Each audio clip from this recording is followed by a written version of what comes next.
Welcome to Powerful Women Rising, a podcast for female entrepreneurs ready to do business their way.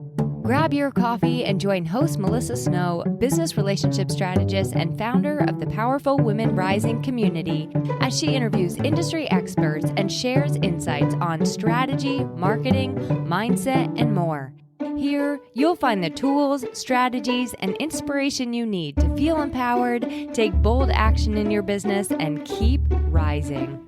Hey everybody, welcome back to another episode of the Powerful Women Rising podcast. I'm your host, Melissa Snow. My cats are murdering each other. Hold on.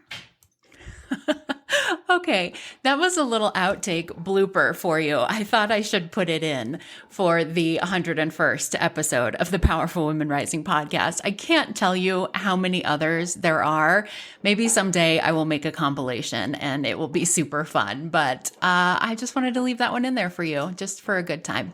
Anywho, welcome back. This really is the Powerful Women Rising podcast, and I really am Melissa Snow, and this really is our 101st episode. I can't even believe that. If this is your first time listening, welcome. I am a business relationship strategist, which means I help people figure out how to network better. I help them learn how to love it and how to get good results from it. Even if they think that they hate networking, they've never done it before, it sounds scary, they did it and it didn't work. I am a firm believer that networking is the simplest, most sustainable, but underrated form of business growth that there is, and I am here to help you do it. I'm the founder of the Powerful Women Rising community, which is an amazing online community for female entrepreneurs just like you who want to build their business with the support of other business women around them. It is a place where you can get answers to your questions. You can find support when you're feeling frustrated. You can find referral partners, people to collaborate with, people to co-work with. And it's such a more fun and enjoyable and sustainable way to build a business than relying on manipulative sales tactics or spending huge amounts of money on coaches, programs, courses that don't actually move the needle forward in your business. And if you've been with me since the beginning, whether you've listened to one episode or all 100, thank you. Seriously, your support means the world to me. I want to share a few fun stats before we dive in. This little podcast baby of mine is actually the second podcast that I've had. The first podcast I had was called Love Starts Here. I started that podcast when I was a dating and relationship coach for many, many years. And I think we did maybe 85, 90 episodes of that podcast. I can't remember, but that was a super fun podcast. It's still around. So if you're struggling with romantic relationships, go check that out. But this podcast in particular, Powerful Women Rising, started out as your relationship with podcast. And I thought that was really clever because I was working with people on their business relationships. And I thought each episode would be a different interview with someone about some relationship in their life, right? So it could be your relationship to fun, your relationship to sales, your relationship to time management. It seemed like a really good idea and it was very clever until I realized that it made no sense for me to have a business named Powerful Women Rising, a community named Powerful Women Rising, and a podcast with a totally different name. So we rebranded pretty soon after starting the podcast. And now this podcast has been downloaded 8,270 times across 6 continents, 78 countries, and 1,038 cities around the world. The top 4 cities of listeners are right here in Colorado where I live, which is amazing. But the number 5 and 6 cities are actually Frankfurt, Germany, and Jerusalem, which is incredible. So shout out to all the listeners in those cities and all the others worldwide. And if you're one of the hundreds of people who loved episode number 43, the elevator pitch is dead, you've got great taste. It is officially the most downloaded episode ever. And finally, I want to share that the Powerful Women Rising podcast is one of the top 2.5% most popular shows out of over 3 million podcasts globally, according to Listen Notes. So I share this information with you not to brag, but because this was a joint effort. This podcast would not have been nearly as successful without my amazing guests and, of course, you, the listeners. So thank you so much. Now, let's dive into today's episode. I shared last week 5 interviews that I did with the winners of the 2024 Powerful Women Rising Impact Awards. And it seemed like the best way to celebrate 100 episodes by celebrating some amazing women in business. So if you've not listened to some of those, definitely go back and check them out. But I also couldn't let this occasion pass without doing some reflecting on what I have learned over the past 2 years and over 100 episodes of the Powerful Women Rising podcast. The good, the hard, and the stuff that nobody tells you when you first start out. So here we go. Lesson number 1. You don't need to be famous to be an expert. When I first started this podcast, I felt like I had to prove myself. I would get really nervous interviewing big names, thinking that I wasn't on their level. But after 100 episodes, I realized we're all actually just people. The only difference between you and the expert, quote unquote, is probably just confidence, maybe more followers, and a slightly more polished Instagram bio. And here's the thing. My solo episodes, the ones that I was most afraid to do because I thought I had nothing important to say and I wasn't an expert, so who wanted to listen to me, are now the most downloaded episodes of all the episodes I've done. And when I get messages like, this is exactly what I needed to hear today, or I just found your podcast and I'm so excited that I did, it's usually in response to those solo episodes. So if you're waiting to feel like an expert before you start showing up in some area of your business, stop waiting, just start showing up. I recently got a review on the podcast from Joanne, and I feel like she said it best. She said, Melissa keeps it real and gets to the heart of the stuff that holds us back.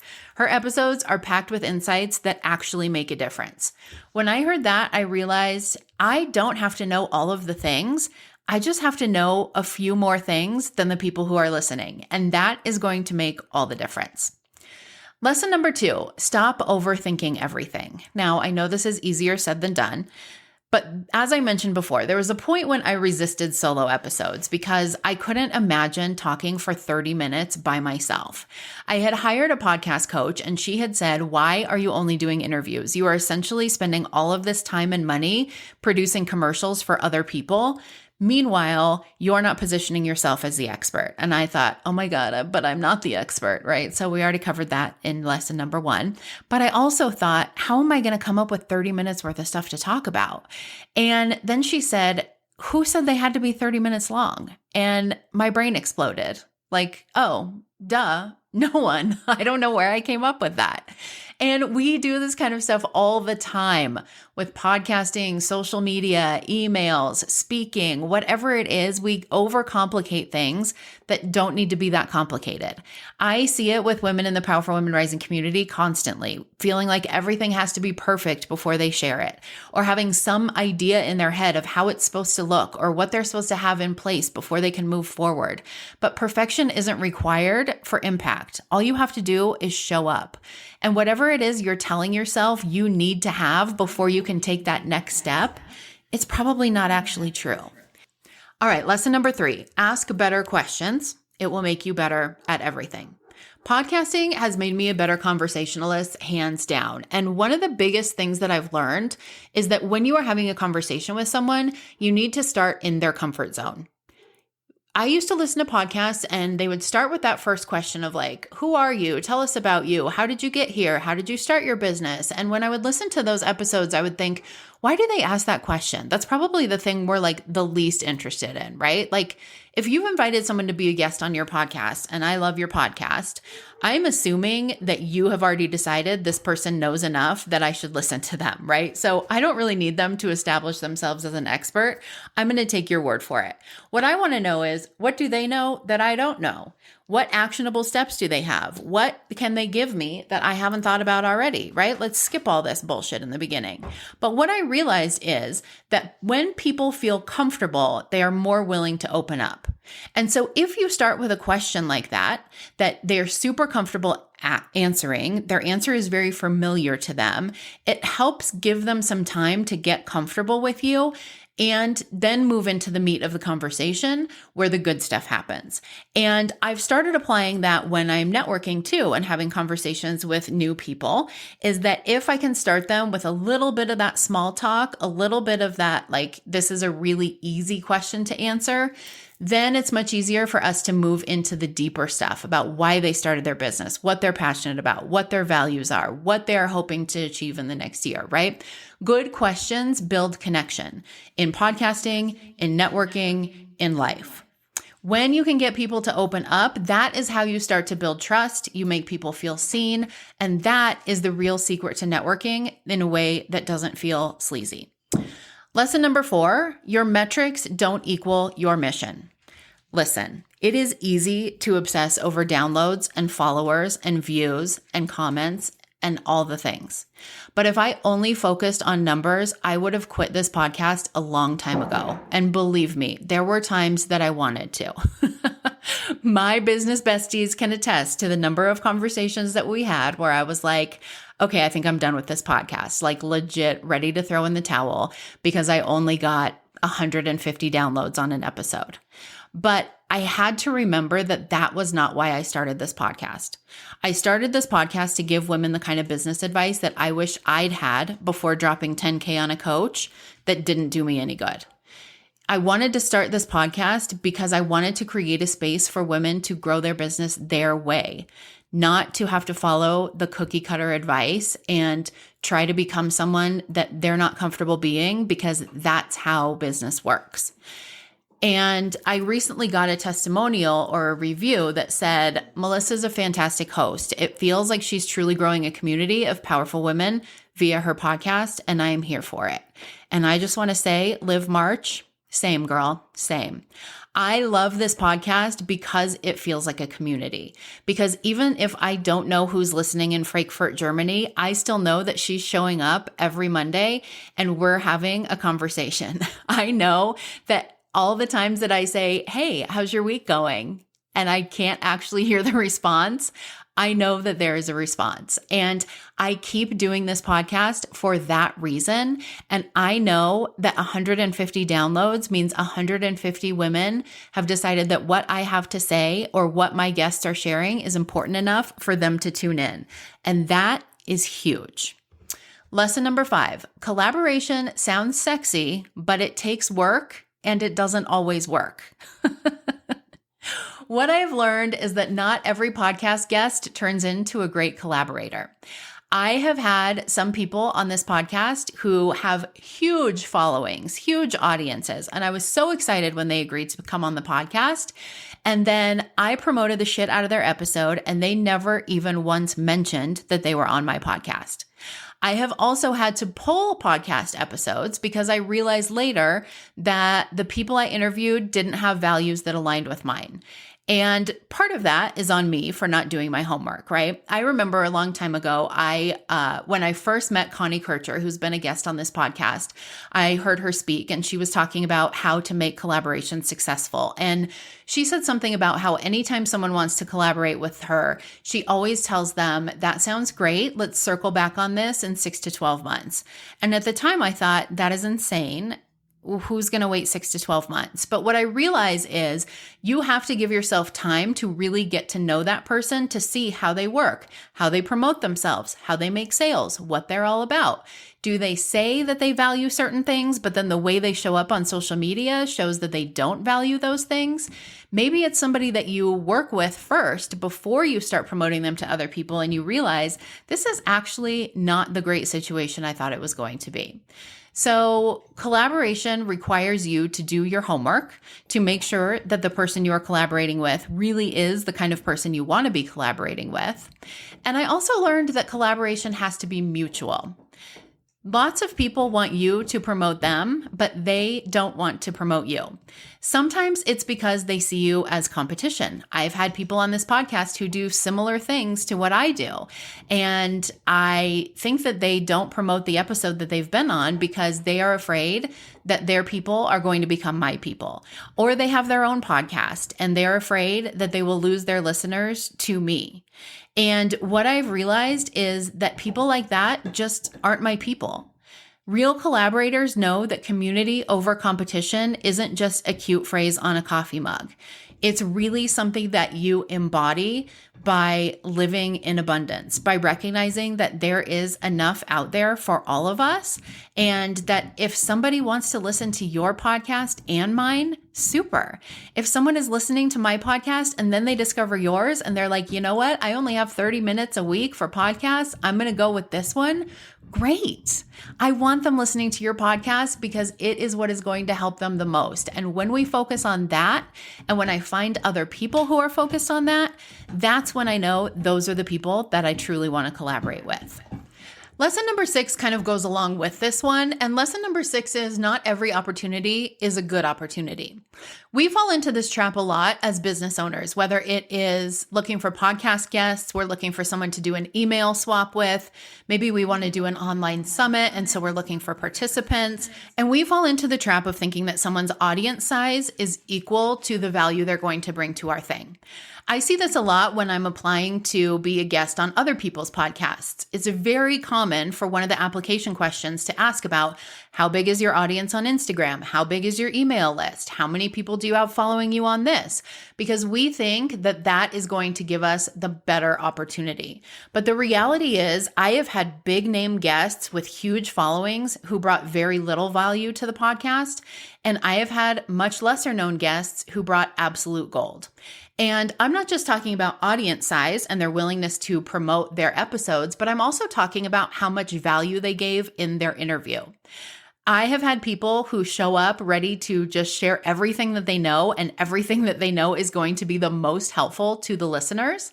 And then I've also had people show up where it's very clear that they are just here thinking this podcast interview is a commercial for their stuff.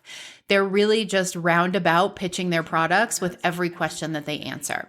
So it's really important to pick your guests, pick your collaborators, and pick the people in your network based on alignment, not audience size, not what you think that you can get from them because they're a big name or they're well known or they have a lot of followers. Ultimately, in the end, there are a lot of things that matter a lot more than that. Lesson number 7, consistency is hard, but burnout is harder. At one point, I was feeling completely overwhelmed. Okay, who am I kidding? At many points, I felt completely overwhelmed by this podcast. It is a lot to juggle life and work and podcasting. And I remember at one point venting to my coach about how stressed I was. And she said, why don't you just skip this week? And I was like, wait, I can do that? I can just not record an episode this week? I mean, even today, I'm recording this episode at 11 a.m. and it usually goes out at 6 a.m. But these are all rules that we've made up for ourselves. Skipping one episode doesn't erase your progress. Putting an episode out at 11 instead of 6 a.m. is not going to make someone be like, well, gosh, I'm never listening to that podcast again. Taking a break when you need to doesn't mean that you're failing. Perfectionism is very sneaky. It's often the reason that you're stuck, and it's often the reason that you feel burnt out and struggle to be consistent. Lesson number 8, you have to be willing to quote unquote fail even when it's working. Some of my episodes flopped. Some episodes didn't land. Some interviews I thought were going to be so popular and hardly anyone listened. Some solo episodes I thought, this is so juicy, and they really weren't that great. And some were surprisingly successful, but you don't get to the good stuff without going through that messy middle. You have to keep going even when no one is clapping yet. You have to clap for yourself until everyone else catches up. And that's what I remind myself over and over again when I want to quit. I ask myself, why did I start this podcast? What is in it for me, not just the listener? And if I'm enjoying the process, connecting with amazing women, and getting to say things that matter, then this podcast is a success, no matter what the statistics show. Lesson number 9, you will grow into the person you were pretending to be. When I started this podcast, I hoped that people would think I was an expert. I hoped that they'd take me seriously. And now I know the value that I have to offer. And that growth didn't come from faking it. It came from showing up imperfectly over and over again and just seeing what happens.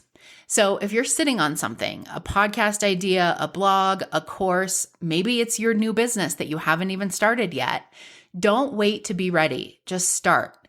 I promise you will become who you need to be in the doing process.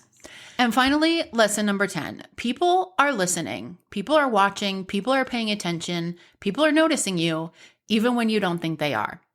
As I mentioned in many of these other episodes, it's so easy to get caught up in the metrics, to get caught up in how many people are buying your thing, how much money you made this month, how many downloads you got, how many new subscribers there are. And then you get a note from a listener that you didn't even know existed. And she says, I just found your podcast. I've been binging it all day. Thank you so much. This is exactly what I needed. And suddenly, none of those metrics matter, right? Because you have impacted that one person, and that is what you set out to do. I recently got to interview Alex Sanfilippo for the podcast. His episode hasn't come out yet, but he is the founder of Podmatch, and I have been watching him for a very long time. He's honestly like a podcasting god. And after the interview, he left me a review that said, Melissa is an amazing podcast host, a brilliant conversationalist who brings the right amount of humor to her interviews. It is rare to meet a podcaster who can do that. And I damn near cried. So the lesson here is you just never know who's tuning in and what they think. You don't know who shows up week after week to hear what you have to say. You don't know who reads every single one of your blog posts but never comments on it. You don't know who's lurking out there, who is your biggest fan and you don't even know it, who's going to be your next client and you're not even ready. So keep talking, keep sharing, keep showing up, because there is someone out there right now who needs to hear exactly what you have to say. Maybe today, maybe 6 months from now, but they're listening. Okay, friends, there you have it. 10 lessons I have learned from 2 years and 100 episodes of the Powerful Women Rising podcast. I'm sure there are a lot more, so maybe I'll have to come in with a part 2, or maybe part 2 will be after 200 episodes. In the meantime, thanks for celebrating with me. Here's to 100 episodes, and to every single one of you who's tuned in, shared an episode, left a review, or just quietly listened in the car while wondering if this business thing is ever going to get easier. If this podcast has helped you in any way, I'd love to hear from you. Leave a review, come say hi at our next virtual speed networking event, or you can click the link in the show notes and buy me a coffee. If you're feeling generous and you want to support the show, I do love coffee. Thank you for being there. Thank you for making this show what it is. And thank you for letting me be fully, unapologetically me week after week. Here's to the next 100 episodes. That's a wrap on this week's episode of Powerful Women Rising. Thanks for hanging out with us. If you love the podcast, make sure to subscribe, share it with a friend, write a review, or buy us a coffee. Your support helps more women like you step into their power and grow their businesses in a way that feels real and true to them. Want to keep the party going? Check out the show notes for details on our next virtual speed networking event, or join us in the Powerful Women Rising community. Until next time, remember that building a business your way is the best way.